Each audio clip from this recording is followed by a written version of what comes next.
Welcome back to Every Other Carl. I'm Carl, and today I'm going to give you some tips and tricks on how to get your cars ready for winter.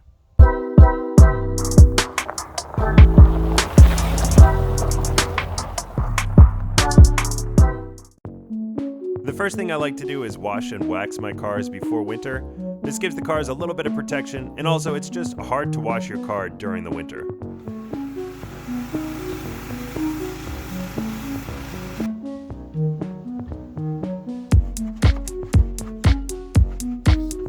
This is a great product from a company called Turtle Wax. It's called Wax and Dry. It's the easiest way to get a little bit of wax on your car. All right, now that the cars are all nice and clean, I'm going to turn my attention to the tires. Your tires are the most important thing to check when winter is coming. So first I'm going to check the tire tread.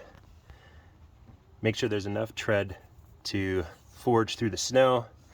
An easy way to do this is the classic penny method. You take Lincoln, put them upside down, push him into the tire tread, and see how far down it goes. If it goes into his forehead, you're still good to go. If the tread doesn't go past his hairline, it's time to change your tires. These tires are still good. Something to note too is that this car, as well as my Nissan Versa, are both front wheel drive. So the most important tires to be concerned about are the front tires, because they're the ones that are going to give you all your traction. I already know the truck is good to go. These are nice and thick. So the next thing I want to do is check my tire pressure. To get the right tire pressure for your car, just look on the inside of your driver's side door. There's going to be a sticker that shows you front and rear tire pressure. Over here, my truck says 32 psi for both front and rear. So I'm going to pump up the tires to those specs. I have this handy dandy Ryobi tire inflator with a digital gauge on it. Let's see what this tire has. All right, that one's done, and I'll go do all the other tires. All right, the cars are washed and waxed. The tires have all been checked. Pressures are right. Tire treads are good, except for that car. I'll rotate those tires. Next, I want to check on the headlights. So apart from just checking that the headlights are working, you're going to want to make sure that the quality of light that you're getting is top-notch. There's a few things that you want to do here. First of all, you might have some clouding on your lenses. I actually have a little bit here. You can get rid of that by doing a very light, like 1200 grit sanding on the lens of your headlight, and then polishing it out with a polishing compound. Be careful, if you're not sure how to do this, you can buy a kit or watch some videos on how to improve that, get rid of that hazing. You might also want to consider upgrading your lights. So I upgraded my headlights from the original halogen lights to LED bulbs. I did that in a previous video. A lot of people are actually asking me to do a little update. It's been a couple months since I did that, and I'm really glad that I actually upgraded to LEDs. I've been liking these a lot, so if you want to go ahead and upgrade to LEDs, it's a great idea. You also want to check your beam pattern to make sure that the light is hitting the ground in the optimal way. The best way to do this is actually at night. Check how your headlights are hitting the ground. You can also pull up in front of a wall and check that your headlights are level. If you just open the hood, every car has a way of adjusting its headlights. If you see this up-down symbol, that's pointing me to this screw down here.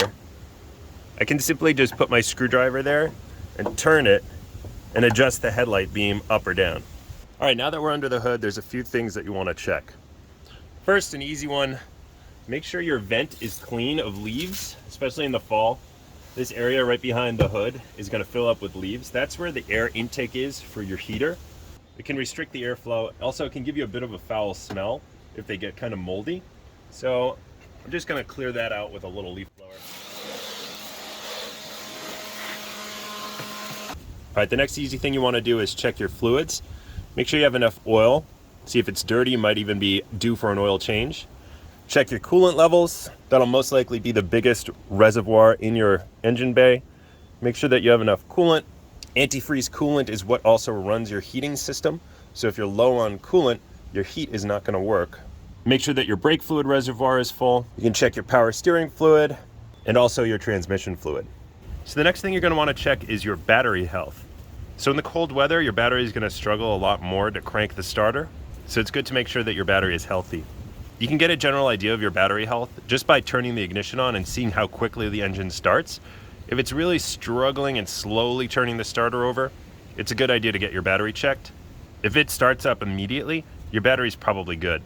This is a little bit more advanced, but if you know how to use a multimeter, you can check the voltage of your battery, connect the positive lead to the positive and the negative to the negative, and it should read 12.6 or a little bit higher.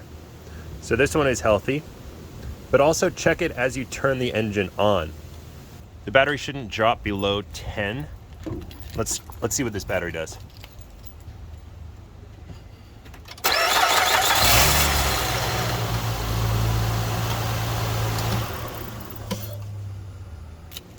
So this battery is pretty healthy. You can see it didn't drop below 10 as I cranked it over. And also when the car started, it jumped up over 14. That means the alternator is charging the battery. Another important step is to actually make sure your battery terminals are clean. Mine are actually really dirty right now. There's a lot of corrosion. When you're dealing with the battery corrosion, you want to make sure you're wearing gloves because that stuff can hurt your skin. Clean terminals means you're going to have a good connection and you'll have the proper amount of power coming out of your battery. A good way to clean it is just with some WD-40 and a wire brush. If you're going to take these battery terminals off to clean them, one thing to remember is that it's probably going to trip your security code for your radio. So make sure you have the radio code so that when you put the terminals back on, you can get your radio to work again. Oftentimes that radio code is on a sticker. You can usually Google your car model and see where the sticker is. It might even be on like the back of the owner's manual or in the packet with the owner's manual somewhere.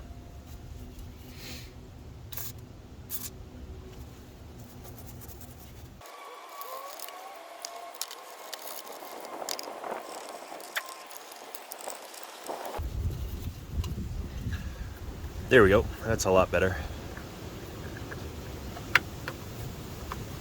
All right, now let's talk about a really important step, and that is your windshield wipers and your windshield washer fluid.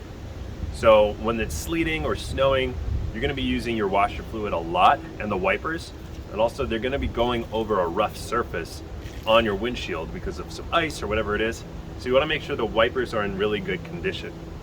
The best way to check your wipers is actually when it's raining and the wipers are going. Make sure there's no streaks left on the windshield, or worse, make sure that your wiper blade is not actually peeling off or broken at all, because once it hits a little patch of ice on the window, that wiper blade is going to want to tear right off.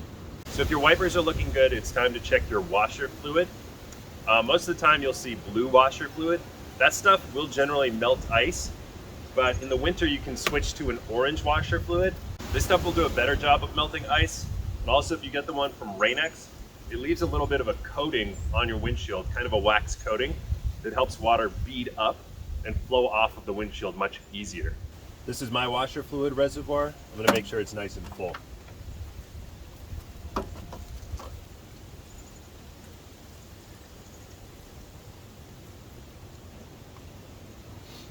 Something to remember is your car might have 2 washer fluid reservoirs. My truck only has 1 because I don't have a windshield wiper on the back. But I did have an Acura MDX and an older Ford Explorer that had a washer fluid reservoir in the trunk for the back wiper. So make sure both reservoirs are full. Another thing to consider is protecting your undercarriage from rust.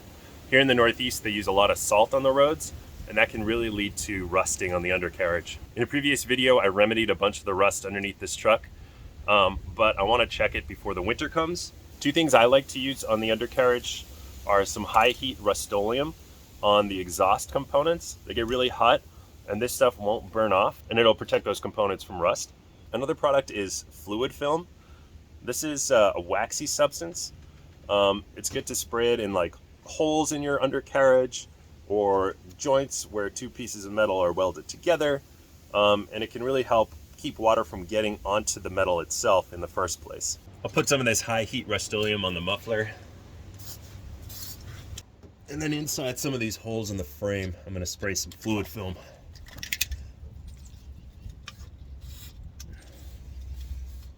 All right, and the last tip is just to remember to put an ice scraper in each of your cars.